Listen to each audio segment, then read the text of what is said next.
Émission spéciale élections législatives sur Sensation.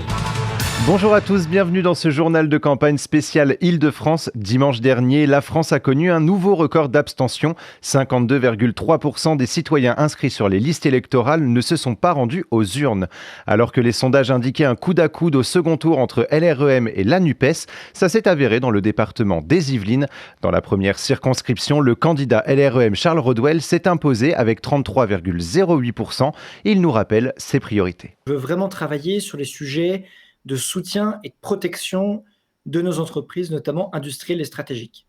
Aujourd'hui, le Parlement peut jouer un rôle clé dans son lien avec les entreprises, dans son lien avec le gouvernement, dans son lien avec les institutions européennes, pour protéger nos entreprises dans la grande compétition mondiale qu'il y a, notamment dans nos secteurs stratégiques et dans la course aux nouvelles technologies. Sébastien Ramage, candidat NUPES dans cette circonscription, obtient quant à lui 24,49% des bulletins de vote. Dans la troisième circonscription du département, Louise Brody, investie par la NUPES, arrive également en deuxième position avec 17,71%. La candidate nous en dit plus sur ses priorités. Je pense à des mesures importantes dont les gens nous parlent quand on les rencontre en porte-à-porte. La retraite à 60 ans, puisqu'on ne veut pas de la retraite à 65 ans comme Macron veut nous imposer. L'augmentation du SMIC à 1 400 € net.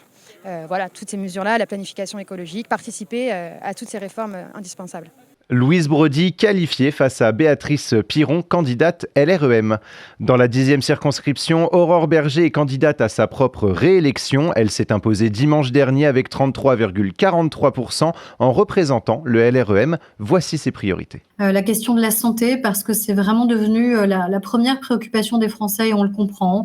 L'angoisse de ne pas trouver un médecin généraliste. Donc la question tout simplement de l'accès, encore une fois, aux soins de santé. Cédric Briolet, candidat NUPES dans la même circonscription, a obtenu 22,04% des bulletins de vote. Enfin, dans la 12e circonscription des Yvelines, Edwin Legris, également candidat NUPES, veut faire barrage au LREM. Il s'exprime au micro de Radio Sensation sur ses priorités. J'ai 35 élèves en filière STMG dans des classes qui sont prévues normalement 25, 30. Donc on sert tous les élèves les uns contre les autres. Et là, pendant le Covid, on a laissé totalement à l'abandon nos élèves. C'est bien des cours en visio, mais on a bien vu que rien n'avait été vraiment mis en place pour reprendre les apprentissages, rattraper le retard. Le candidat a obtenu 24,10% contre 38,85% pour Carl Olive, son opposant investi par LREM. Dans la deuxième circonscription de l'Essonne, Mathieu Hilaire arrive en première position. Le candidat NUPES est face cette fois au Rassemblement national représenté par Nathalie Carvalho. C'est la fin de ce journal de campagne spéciale Île-de-France. Rendez-vous le 19 juin pour le second tour des législatives dans votre région.